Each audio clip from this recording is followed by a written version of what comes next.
Good evening, guys. I hope you all had a nice weekend, and thanks for taking the time out to join us on this Monday evening. And I'm really looking forward to tonight's call. As we all know, it's with our friend and amazing person, actually, Dr. Colin Robertson.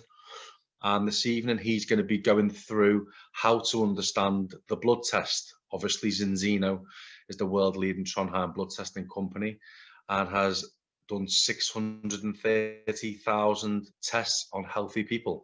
So Colin this evening is going to go through the fine detail and give us the importance of everything that the blood test reveals. So without further ado, I'd like to introduce my good friend, Dr. Colin Robertson. Good evening, folks. It's Monday night, isn't it? I kind of lose track of days, really, even though the world's kind of trying to go back to normal today, I guess, a little bit. I'm going to go through, for those who don't know, if you've shown up not really sure what it is we're going to talk about, it's kind of in a bit of a comfort zone for me because it's a bit more like a traditional scientific lecture, this. But I'm very mindful of the fact that whereas typically I'll do this to a group of MSc students or PhD students, so I kind of know the background and level of each individual. Tonight, I could be speaking to somebody who's got a DSc, PhD, could be a medical doctor, all the way through to someone who's listening about these kind of things for the very first time. So I'm going to try and keep it really close to the middle track and explain things as simply as I possibly can, which is the best way to discuss science anyway, in my opinion. I was going to get a code and go through the test website and show you as you would see it if you'd done a balance test with Zinzino, and you'd see the feedback that you've got. However, there's all kinds of GDPR issues with doing that, and it wouldn't be appropriate to do that way. So I've put together a slide deck, and I can see everybody cheering now because they're going to get PowerPoint for the next 51 minutes. But I'm going to try and, not bore any of us to tears. Believe me, as someone who's been lecturing now for nearly 20 years of their life, PowerPoint bores me to death. I hate delivering with PowerPoint slides. I hate looking at PowerPoint slides, but we're going to go through it together because I recognize some faces on here, but I'm sure the rest of you, we form a quick alliance, and we're going to go through what the balance test tells people because it's the number one question that we get. Anybody working in the scientific team at Zinzino, the number one question that we get is, right, I got my code, looked at my balance test results. What does it mean? There's a ton of information on there. What's it all about? So that's what I'm going to take you through.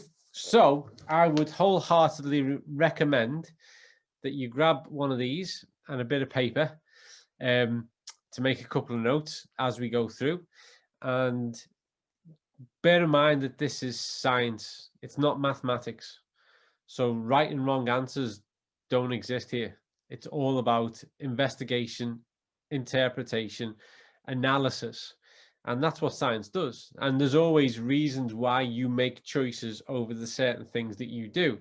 And Zinzino itself embraces what's known as the Kaizen mindset, which is to ever evolve, to keep trying to improve and do things better. So what we're going to discuss now, I'll let you into a little secret already, is we're already discussing how can we make that better? How can we make the balance test feedback better, more specific, easier to understand, and easier to apply? So everything we're going to do today covers what the balance test tells you today. And I would imagine by the end of this year, I'll be doing presentations to people to say, right, we've updated the balance test website. This is what it tells you now, and this is why it tells you this, okay? So on that note, without further ado, mindful of the fact that it is a Monday evening, I will bring up the slide deck and we will get stuck in, okay? So we're literally going to go through understanding that, but right from the start of taking your bloods all the way through to how long you have to wait and what it's all about. That's what we're going to go through. It's a lot of information, and I could easily get distracted and go off on a tangent and start to discuss all manner of different things. And I'm now putting my watch on the side here so I can keep a track of time as I go through this so I don't get too lost. If Jay, Vibeke, Kate, if you think I'm gone right off on one and there's no chance I can steer this back towards the conclusion in time, just give me a shout, okay? And I'll wade back towards the main theme. If anyone's got any questions that they want to ask, either make a note of them yourself and hang on till the end. I'll leave a few minutes to answer any questions that you might have. And other than that, let's get stuck in. So why would you want to listen to me? Well, I joined Zinzino back in December last year, and I'm a scientific researcher. That's what I am, morning, noon, and night. I'm really only interested in what we can measure and what we can provide like substantial evidence for. I'm not a big fan of testimony, of anecdotes, of sharing wonderful stories. I think they're great, and it never ceases to amaze me what people, experience. But to me, I'm right down bottom line. What's the measurable difference? What happens systemically? What happens pathologically, physiologically? Can we measure it? Can we repeat it? How accurate is that? Great. That's what we'll work off. That's what we'll work off, and they're the changes we'll bring. And everything that has gone into the balance test and the decisions that were made over what data to give back was informed by an outstanding group of researchers and scientists, so that it does best represent what is drawn upon across the widest research evidence that's out there, whether that's in health, sports performance, specific disease conditions. So that was what informed the decisions that were made. Okay, so these are not arbitrary, but what I'm going to do is just talk about what is actually available to you on the website. So it's an analysis. This is the first big question that we get asked. Here's what it is. It is an analysis of 11 fatty acids. Just this morning, somebody sent me an email from part of the world that said, part of the problem we have, Col, is that someone will go to their GP, get their bloods done, and their doctor will say everything's fine. And then we've got this blood analysis that says that, this ratio is not right, and that your omega 6:3 ratio isn't great. So the GP is telling them their bloods are fine, and we're telling them their bloods aren't. GPs don't, as standard practice, measure this. That's why. It's a different type of blood analysis. You can request it. They are not obliged to give it to you. Some GP surgeries are better than others, but this is a specific assessment of those 11 fatty acids, that blood lipid profile, which GPs don't do when they look at your GP count. What they're looking at typically are your blood sugar levels, or they might be looking for other specific factors, markers within your blood based on whatever it is they're investigating. More often than not, though, it's a blood sugar profile, not a fatty acid profile, not a blood lipid profile. So they don't look at this. Okay, so, and more often than not, where they're interested in this, it's upon specialist request, and funnily enough, they get their data and their testing goes off to all the same labs that most anybody else uses. So this is 11 fatty acids, and here's what they are. These are the ones that are measured. So you've got your saturated fats, you've got your palmitic acid, and you've got your stearic acid. We've got omega-9, the oleic acid. Then we've got our omega-6, and we've got our omega-3s. We've got those two big categories there. And anybody who knows anything about balance oil, who knows anything about the balance test, a big part of what we're interested in is that ratio of omega-6 to omega-3, because it's well established physiologically, pathophysiologically, what that means at a cellular level. Okay, that's the difference between exogenous, the food we eat, and endogenous, what happens within the body and within the cell. Comes down to the ratios of this omega-6 and omega-3. So that's everything that's measured. They're the 11 fatty acids that are assessed. When it comes to saturated fats, and most people know that saturated fats get a pretty bad rap when it comes to the foods that we eat. And like always, it's not always as black and white as that. But on the whole, we do aim to keep our saturated fats low. However, again, back to that difference within the blood versus what we eat, when saturated fats are higher, well, then we know that this is common within certain kinds of conditions that are unfavorable. For instance, there's a project I'm working on at the moment for Zinzino with regards to type 2 diabetes. And one of our key markers within this is increased levels of saturated fat within the blood. So we're looking at that within a very specific context with a research project that I'm heading up. So it's important to us overall when we start to get an analysis of what's happening with your blood lipid profile. Okay, so this is really important, okay, because a lot of issues that people encounter start here, the dry blood spot test. So you're going to do a balance test, you get your kit, and you have this little trigger, you prick your finger, and you get a few drops of blood on the Whatman filter paper. Now, I can't emphasize this enough, okay? In my previous life, 5-6 months ago, I was head of a big laboratories in Greater Manchester. And if you came into our laboratories to get any kind of testing done, we would manage that, okay? You wouldn't be left to make any decision. We would prepare you, prepare the area. If we were taking bloods, if we were doing a DBS, a dry blood spot test, if we were doing, venous, we would take care of everything. But because you're doing this at home, it's really important that you follow the guidelines. And this is the key one. You've got to make sure your hands are clean and dry, and that there's no chance that there's any fat on the skin. Okay, so hand cream can impact on it. A classic one that I'm convinced happens more often than not, because you can kind of see some of the adverse effects in the data we see, is somebody just had a sandwich or made themselves a bit of toast, and then they go, right then, I'm going to do that test. This blood test is measuring fats. So if there's anything in that hand cream, if you've just ate that nice big piece of toast, you've had your sandwich, whatever it is, that will interfere with the reading. Okay, so it has to be that you got a nice little standardized protocol, nice, clean, dry hands, that little pinprick, get the blood spots on the Whatman filter paper, that's it, done. Send that off to the laboratory by post. Typically turnaround at the moment now is less than 2 weeks. You register your test by entering your test ID and filling out the form, okay? All the data is anonymous. Now, this is really interesting and important for you to know. Only you know your test ID, and anyone you tell that to, which is entirely up to you, but only you know. VITAS labs don't know who you are, and they're the independent labs that do all the analysis. Zinzino don't know who you are. VITAS can't tell Zinzino, Zinzino can't tell VITAS, nobody knows. It's a 3-part anonymous process, okay? So only you know, only you with that code has access to your data. So let's get into the heart of it. Where do we start from? So you've waited a couple of weeks and your data has been analyzed, and there's some findings for you to understand about yourself, okay?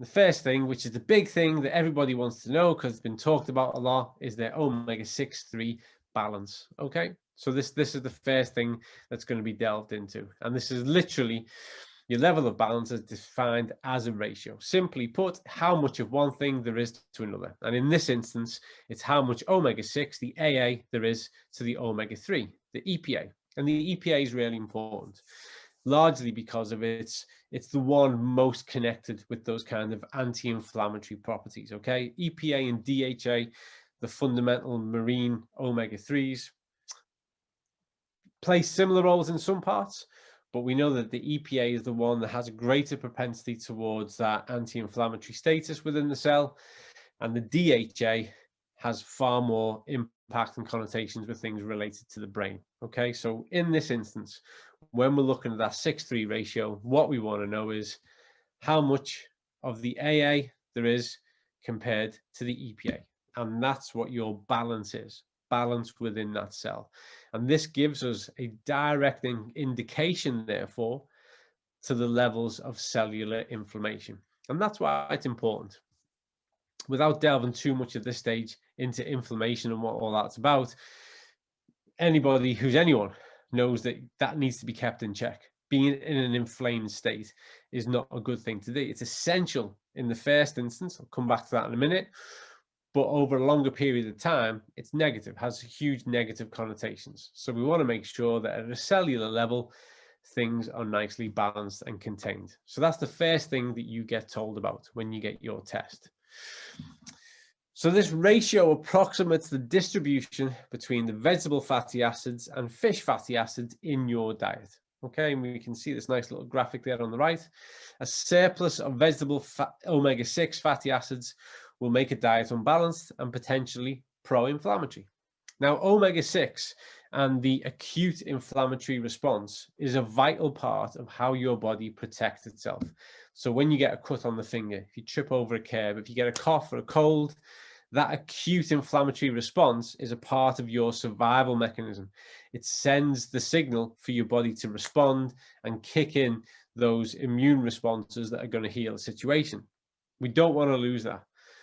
However, when we are overwhelmed with omega-6 and there are insufficient amounts of omega-3, well, we get that acute part, but what we don't get then is the counterbalance of bringing everything back down to that normalized state. And over time, that has very negative consequences. And we're trying to avoid that. We're trying to be proactive and preventative in our health steps. So what we want to do is optimize the cellular status. Because I say this on every single talk that I give, and I'm going to say it again now. Myself, all of you on this call this evening, you are a collection of billions of cells that are constantly working over, regenerating. That's how we live. These build up and build up till we reach full maturation around about age 21. From that point, we're in the aging cycle, and little by little, tiny amounts, that cellular turnover slows down. Changes happen to our cellular status, and we are the outcome of the condition of those cells, because that's what we're made out of.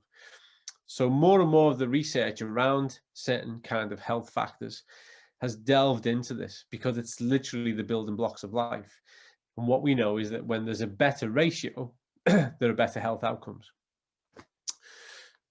So a surplus of those vegetable omega-6 acids make a diet unbalanced, potentially pro-inflammatory. And the optimal ratio of omega-6, that AA versus the omega-3 EPA, is less than 3:1. And we know through the test data, and I think as of today, currently on file, because Zinzino has the largest database on this in the world, bar none. There is approaching 630,000 tests in that database now.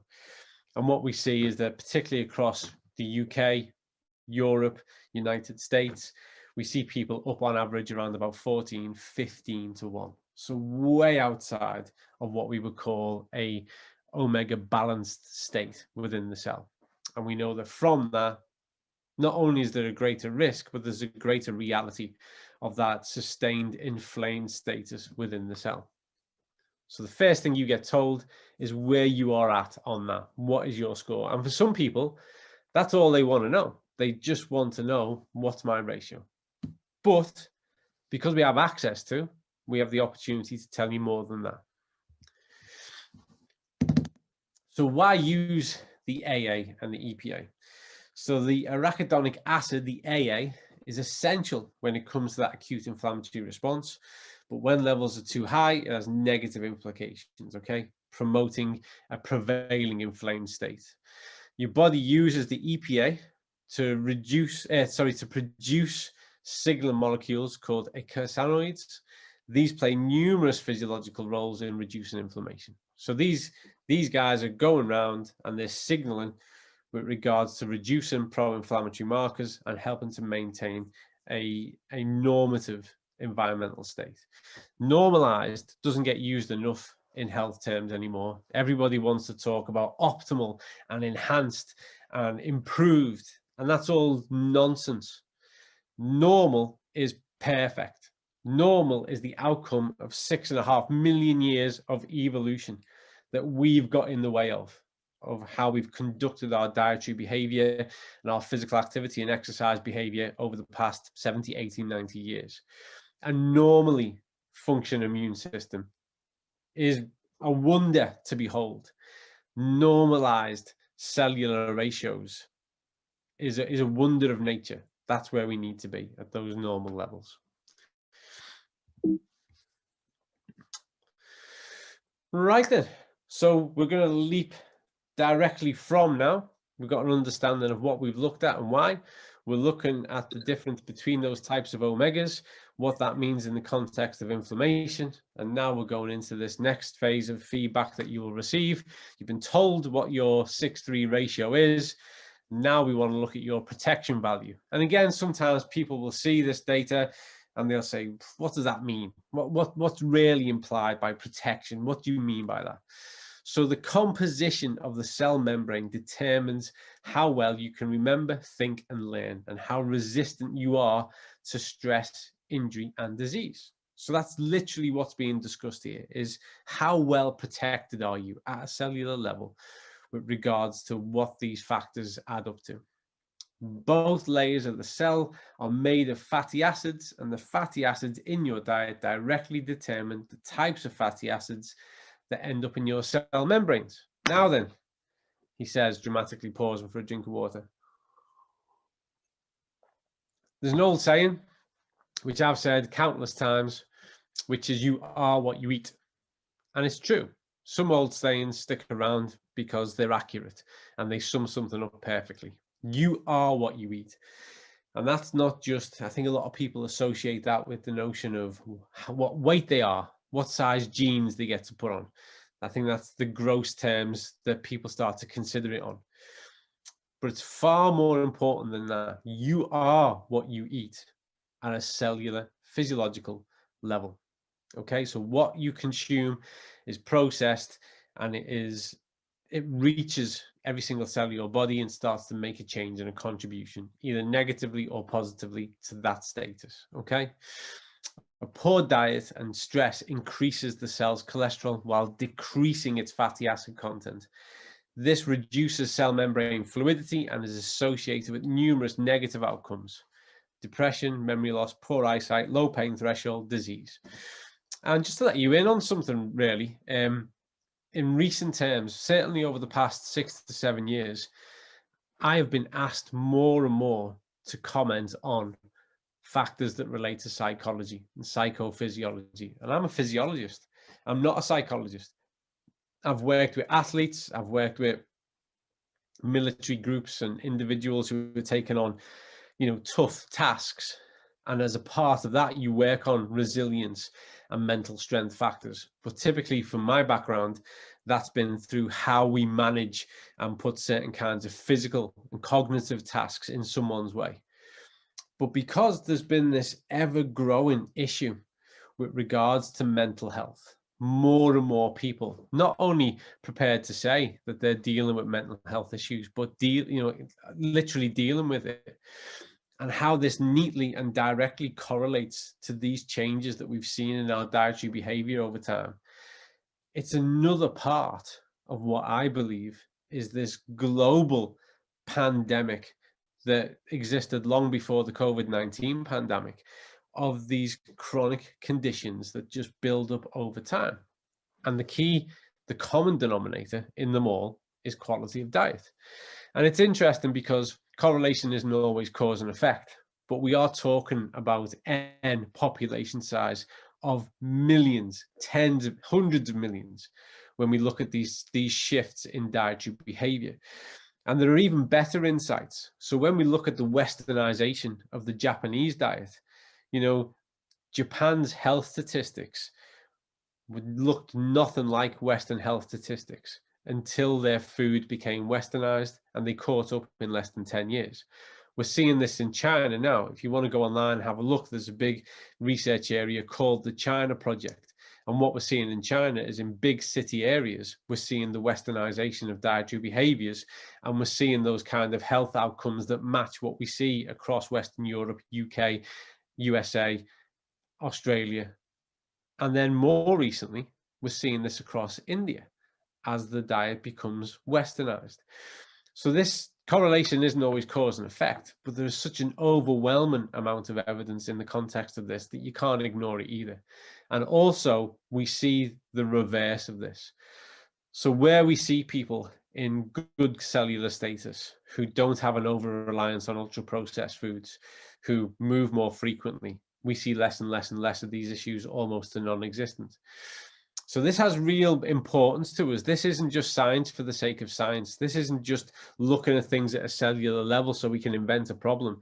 This is about dealing with the reality of things and getting to the heart of the matter and recognizing that if we don't change things on a cellular level, we can't expect the entire structure to be right if what it's made of isn't right.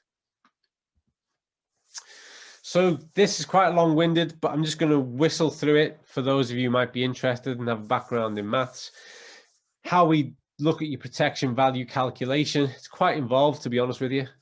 Firstly, 3 recognized health indicators, okay? So the value for an omega-6 percentage is calculated like this, which is the DGLA plus the AA times by 100 divided by the DGLA plus AA, EPA, DPA, DHA. That gives us our first figure. Then we look at the value for the omega-3 level as the sum of the EPA and the DHA. And then thirdly, the balance value is calculated as omega-6 AA versus the omega-3 EPA. Next, each indicator value is given the same weight. So these are weighted averages. Everyone's done that at some point back in school. It's quite straightforward. And the second calculation assigned a value between 0 and 100. This is then divided by 3 because we have 3 primary factors to get the protection value, which ideally should be above 90. So that's the maths that sits behind that part of the equation. So we've got an understanding of our ratio now. We've got an understanding of what goes on behind that protection value. And now we're going to go to the index. Now, if I had been working for Zinzino, 10 years ago, rather than just 5 or 6 months ago, I would have started here. And this might be a change that we make to the website as we move forward. I would have started here. The first thing I would have told somebody was their omega-3 index, because this will then empower you to go online, go on Google Scholar or PubMed, somewhere where there's peer-reviewed research, and go omega-3 index and type in your value. And then go and have a look at all the research that comes out with regards to omega-3 index. There's probably more research around the index than there is around the ratio. I mean, there's a stack of work around the ratio, tens of hundreds of thousands of publications. But when it comes to the index, there's even more, okay? Because this is a long-standing risk factor assessment for disease used across multiple disease pathologies. Okay, so I would actually start here. This would be the first thing I would show you, and we may well change the website to reflect that, not just because I say so, but because the scientific advisory board, these are the kind of conversations we're having, and there's a general agreement on that. Again, Kaizen, always looking to make improvements. So risk factors are conditions or habits that make a person more likely to develop a disease. They can also increase the chances that an existing disease will get worse. That is really important, okay? When you work in the space that I work in, and currently I'm a part of the Advanced Clinical Practice Group, working with Health Education England, putting together the curriculum and the outline for what our new advanced practitioners are going to look like in a post-COVID world, dealing with people with multiple comorbidities, cardiovascular disease, metabolic syndrome, type 2 diabetes, COPD, you name it. People often mistakenly think, okay, I've got this and I'm going to take this medication now, and that's going to keep that like that. It's going to suppress the symptoms. I'll feel okay, and that's that. And that couldn't be further from the truth. Remember, a chronic disease, chronic illness, takes time to develop. And the point at which it's diagnosable is the point at which those symptoms are so prolific, are so influential, starting to compromise our quality of life, that we've gone to seek medical support and advice about it. And in some instances, surgery, types of treatment are going to interfere with that, intervene, and hopefully, improve it, bring about positive changes. I'm very reluctant to ever use the word cure. I'm always concerned about the language of curing things. The important thing to note, though, is that very rarely, if ever, do these things not continue to progress at some rate? And that's really important to recognize, because it's not only whether or not we've got it and we go, okay, I've got it, I know what I'm dealing with. We should still be working with our clinical guidance and with our lifestyle management with regards to what we eat and the things that we can do ourselves to improve that situation. Risk factors can be modified to slow or halt the progression of a disease, and sometimes can even reverse them, certainly in the instance of type 2 diabetes. So we have our risk zones, and feel free to go and check these out. There's a ton of interesting work around these. So if you have an index, omega-3 index less than 4, you're high risk. If you're intermediate risk, if you are less than 4 to 8, but you are low risk if your omega-3 index is greater than 8%. So if there is sufficient amount of omega-3 above 8%, then you're very low risk. This is really good. And when we see a good ratio, we typically see a good omega-3 index score as well. Typically, okay, that's what you'll see a line up. So the two kind of go hand in hand a little bit. It's very rare that you would have a good index and a low ratio, and it's very rare that you'd have a good ratio and a low index. But the human body is capable of anything. Believe me, the more you study it, the more you find out. But those typically line up quite neatly. So the natural level of EPA in the blood is 4.1, whilst the natural level of DHA is 4.7. And combined, they should be above 8%, preferably around about 10%. The daily requirement of marine omega-3s, EPA and the DHA is dependent on your individual body weight. And hence why, if you're using balance oil, it's 0.15 mil per kilogram of your own body weight, so that what you consume is relative to your own body mass. That's really, really important, because obviously different size and weights mean that we have fundamentally different requirements when it comes to the EPA and the DHA. So an adult weighing 80 kilograms will need to consume approximately 3 grams of omega-3, EPA and DHA daily, to get their EPA and DHA above that 8%. And remember, it's not a target. Once you hit it, you're there. It's about getting there and staying there. And there's an old saying, which is staying there is much harder than getting there. And the reason being is it comes down to human behavior, because more often than not, we're not very rational.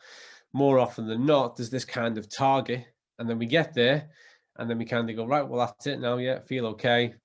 Didn't take it yesterday. Yeah, didn't take it. I've run out. I'll leave it a week. I'll buy some more at the end of the month. And it really is about maintaining daily amounts, certainly weekly amounts. And the easy way to create weekly amounts is to achieve daily amounts. That's the way to take this forward. I promise you, that's probably the most accurate statement I could make. Right then, so we've done ratio, protection level, index, mental strength. Now, when I first came across this, I had an issue with what this is titled, and I still have an issue with what this is titled, because I know that most people, when they think of mental strength, and I would agree, this is how I would think of mental strength, you're thinking of the capacity that you or someone has to deal with something that's tough times, a difficult situation, a difficult set of circumstances, and the mental strength it takes to persevere and get through. And so mental strength, when it's against this category, you'll kind of understand why they've said that now, but I still don't think it's the right way to describe it. So this is definitely one of the things we're going to change, is the title of this part. But I'm going to explain what's meant in this instance by mental strength. So how does EPA and DHA strengthen the brain? So EPA and DHA function exclusively via the cell membranes in which they are anchored. That's how they behave. That's how they get to do what it is that they do. DHA is proven to be essential to both pre and postnatal brain development. There are critical periods. One is in utero, so there's one whilst they're in the womb, and then that up to developmental stage age 2. Okay, so these are what we would call critical periods. However, we also know that DHA is vital with regards to brain function, development, and maintenance as we develop beyond that point. So it's not a case of, so long as we've had it in that time, we're okay and set for life. That couldn't be further from the truth. They're critical periods when we want to make sure there's enough available. So that relates to the mother's diet and then what the child consumes within those first 2 years. But beyond that, the DHA in the diet that's available to us within the cell is critical with regards to how it preserves and supports cognitive function. So both DHA and EPA generate neuroprotective metabolites, protecting the cells against cell damage, degeneration, and impairment. And these are all phrases and terms that people become far more familiar with in the modern age as we discuss things like dementia, early onset, onset of dementia, and Alzheimer's.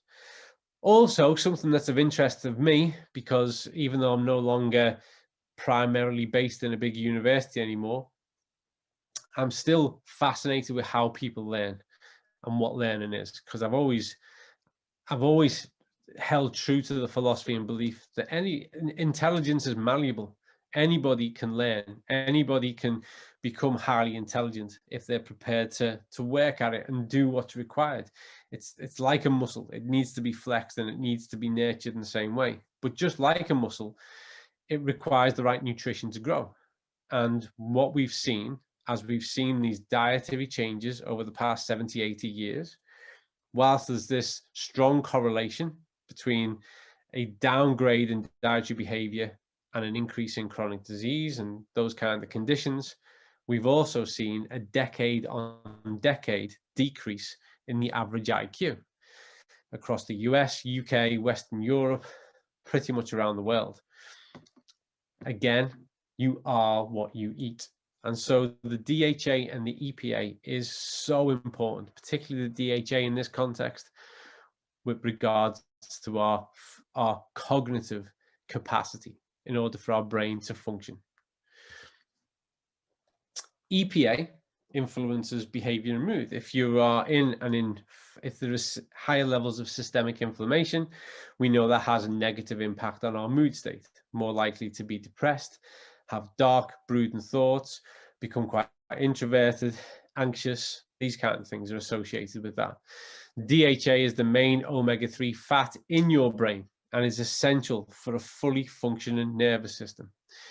EPA helps to keep the heart and blood vessels healthy and has also been proven to fend off symptoms of depression.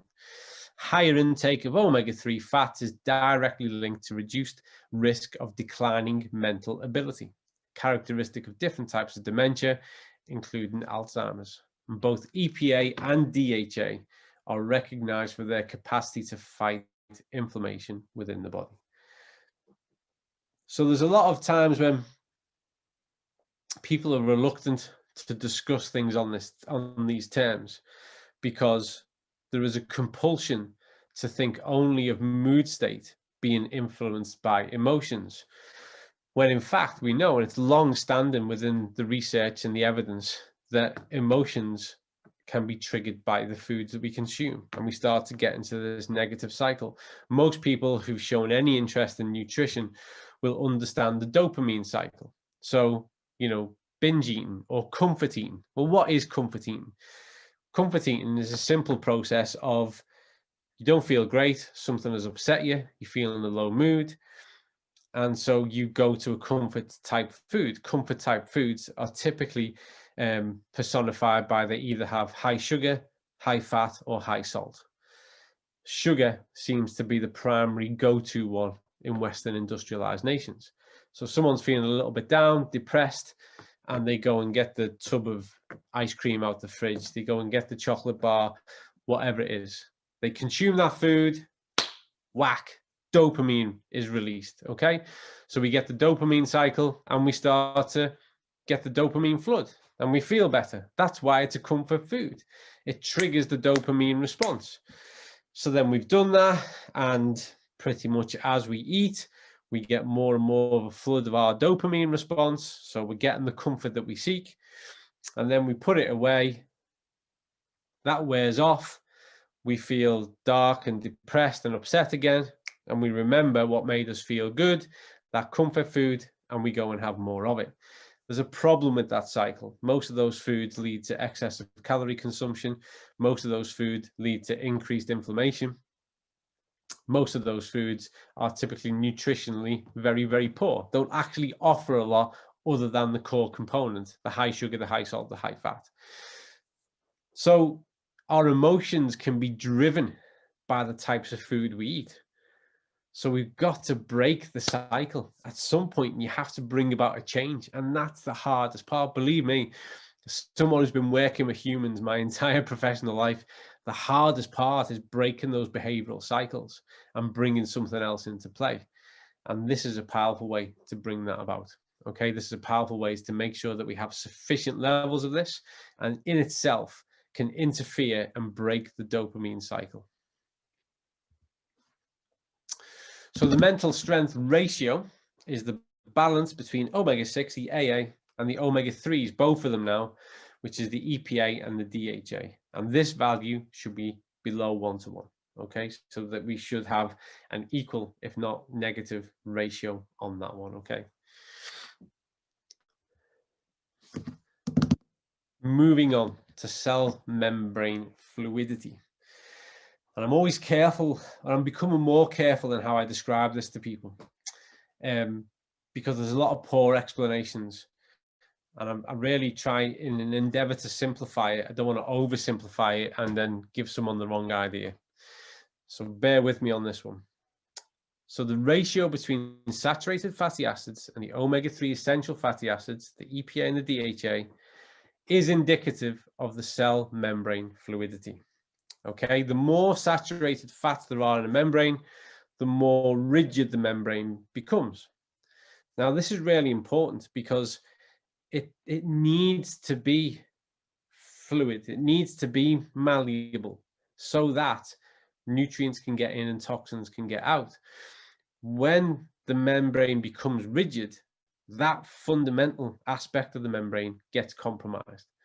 And I say this to a lot of people, how good would be the nutrients I could get into you if I put gaffer tape across your mouth? You're going to really struggle to get food in, good nutrients in. Likewise, if we stick a cork up the backside, how are we going to get the toxins out? If you bring about blockage in prevention, then the system doesn't work. It's designed for throughput. So the cell membrane fluidity ratio is the cell membrane composition and structural architecture, which is critical for the health of the cells. Whilst this is nicely fluid and letting those nutrients in and getting those toxins out, and the cell is turning over nicely, doing what it needs to do, functioning the way it should function, and we can extrapolate that out times a billion, the whole body is taking care of itself. One of the phrases I most dislike is a detox. You know, we can chemically detox you. If something goes wrong, we rush you into hospital.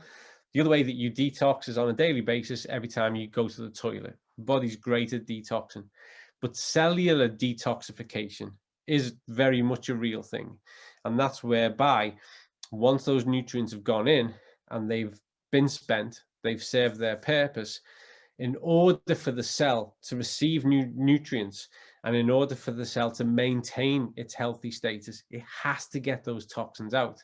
And that's where real toxic environments start to build up, is when the cell can no longer do that.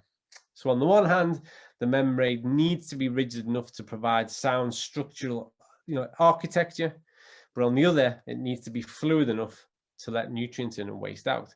And I always think of this the same way the Japanese design their skyscrapers now to be able to withstand earthquakes and tremors.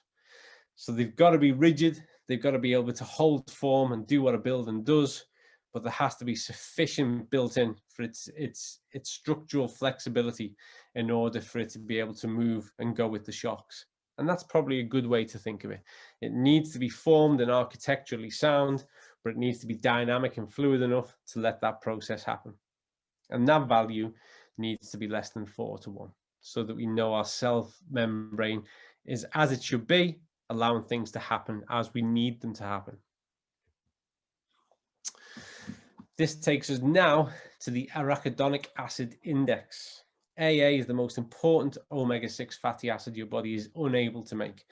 Previously, I've heard people talk about the omega-6s like they're the bad guys. They're not. They're good guys.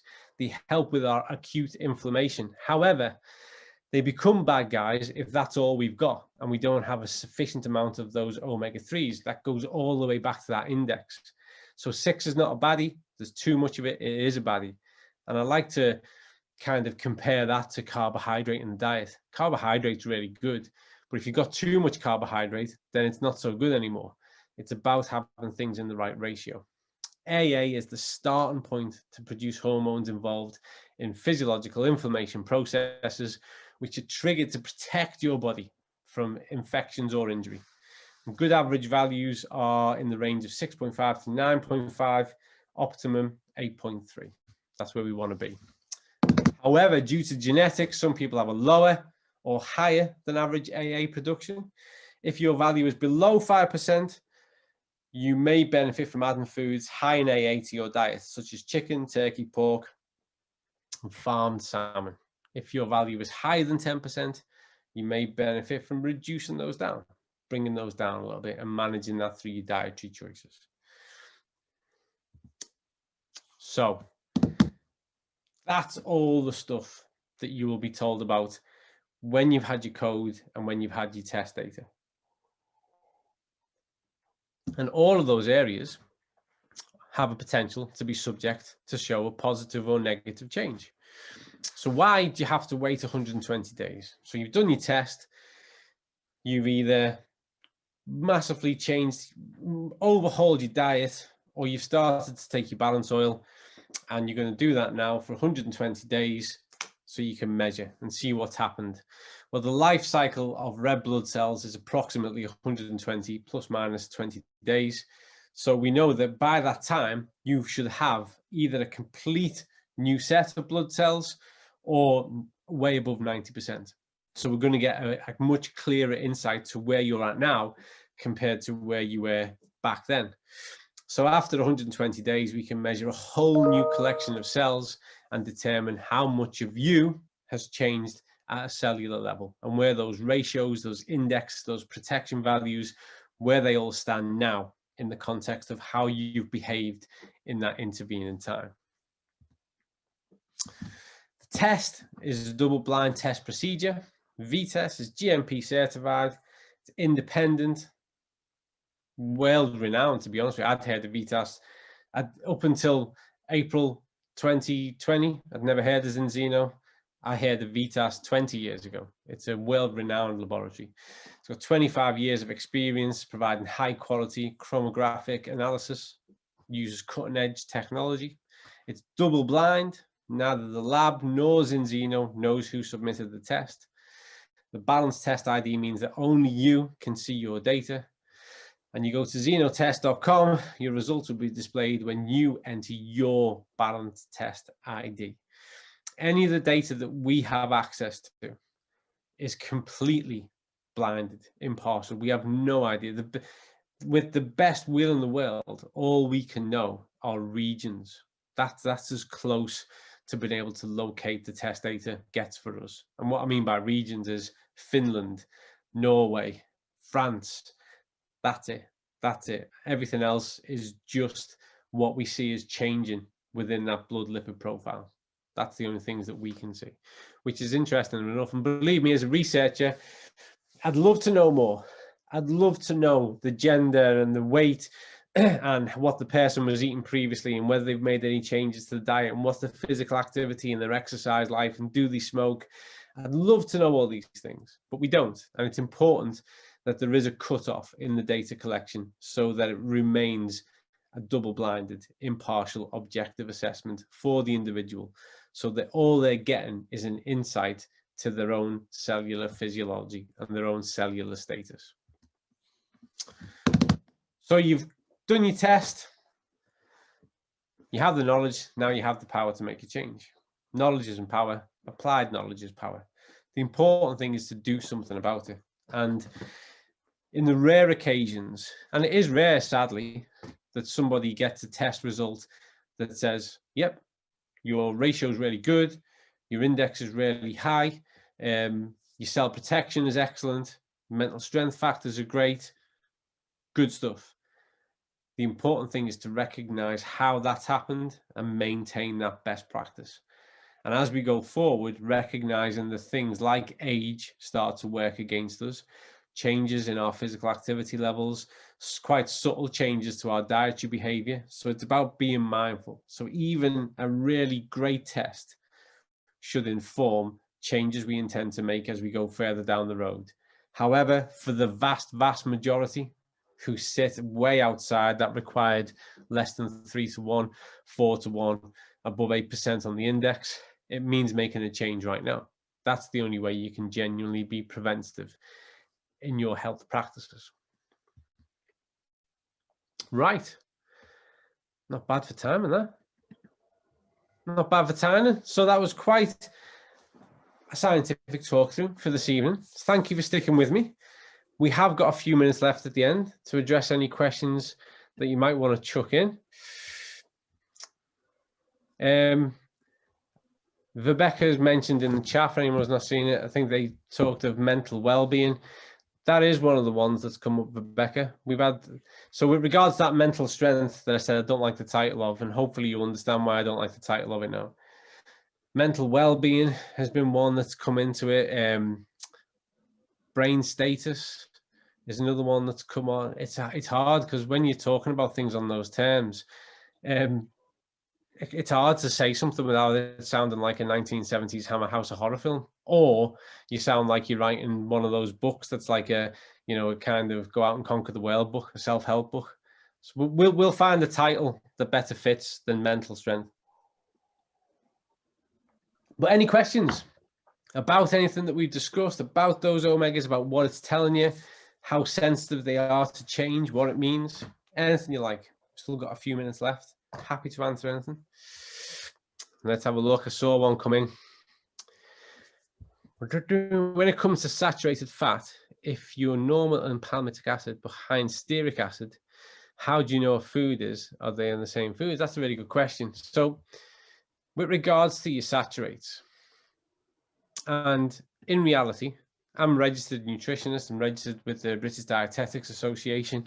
And the reason I'm saying that is to qualify what I'm about to say, because you could have this whole top line here could be full of registered nutritionists, and we'd all potentially have a slightly different take on what I'm about to say now. My take with regards to those saturates is to think of your overall intake of saturated fats, where they're coming from, what kind of foods they're coming from. For a lot of people, and this happens a lot if they don't specifically eat meats, a lot of those things can be coming through from dairy. A lot of those saturates can be coming through from processed foods that they eat. And do recognize that, you know, 54% of the UK diet is made up on average of ultra processed foods. So a lot of these things, they're actually hidden in the processing. And so people will ask a question and they'll say, well, how do we get this down because of that? And so for me, it's all about really taking a whole stock look at your diet. Start to consider how much of it is ultra processed, how much of it is processed, how much of it is dairy based or dairy laced, which is where dairy components are used as excipients in other types of foods to fill them out and give them a kind of stable base. And really start to spend, if you're really interested in this, which you must be to show up on a talk on a Monday night, spend a week or two reading the labels. Genuinely spend a week or two and really start to have a look and start to really, particularly if you know you have something, if it comes out of a packet, if it comes out the freezer, if it comes out of a tin, start to have a look. And if you don't know something, if there's a code, it's really easy. Go online and type in that code and it'll tell you what that core ingredient is in layman's terms. And start to say, well, where are these things starting to feature? One of the ones I come across a lot is salt. People go, I don't add salt to anything. But then you look at how many processed foods are in their diet and you go, these are all enhanced with salts. They're all in there. People who think because they've cut out chocolate bars that they're now on a low sugar diet, and you go, let's just wait a minute. Let's have a look at these drinks over here. Let's have a look at these ready-made foods. Let's have a look at how much, you know, sugar, salt, fats appear in these foods. And that's a real way to equate it, because a lot of people get frustrated because they'll say, well, I've cut out red meat, I don't really have much white meat. Where are these saturated fats coming into the diet? So I would encourage you to kind of do a bit of a stock check on the other types of foods that you might be eating. And then also, because of what happens, and this is a direct insight to the data, what happens when we increase the EPA and the DHA, then we start to counterbalance the impact and the effect of the saturated fats anyway. And that's really interesting. That's something that Emily and I are starting to look more closely at. Emily's our real in-house specialist on the omegas. And we're starting to look at that relationship all the more closely. And we're starting to access the wider literature and look at our own database. But we're seeing this consistently. When we increase the EPA and the DHA, by virtue of that, the saturated fat's lower. And that's where it's becoming interesting for me with regards to that type 2 diabetes project I was telling you about. Thanks, Dr. Col, as usual, for an amazing presentation and all the content.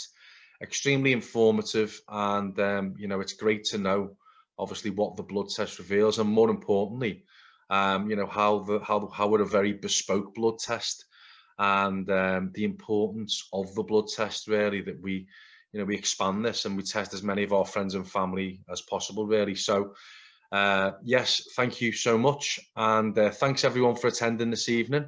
I hope you all enjoyed it. Pretty sure you did. And look forward to on Wednesday, where we've got a Zoom with Dr. Paul Clayton, who's going to be talking about world-leading skin brands versus Zinzino products. Okay, look forward to seeing you all soon. Good night.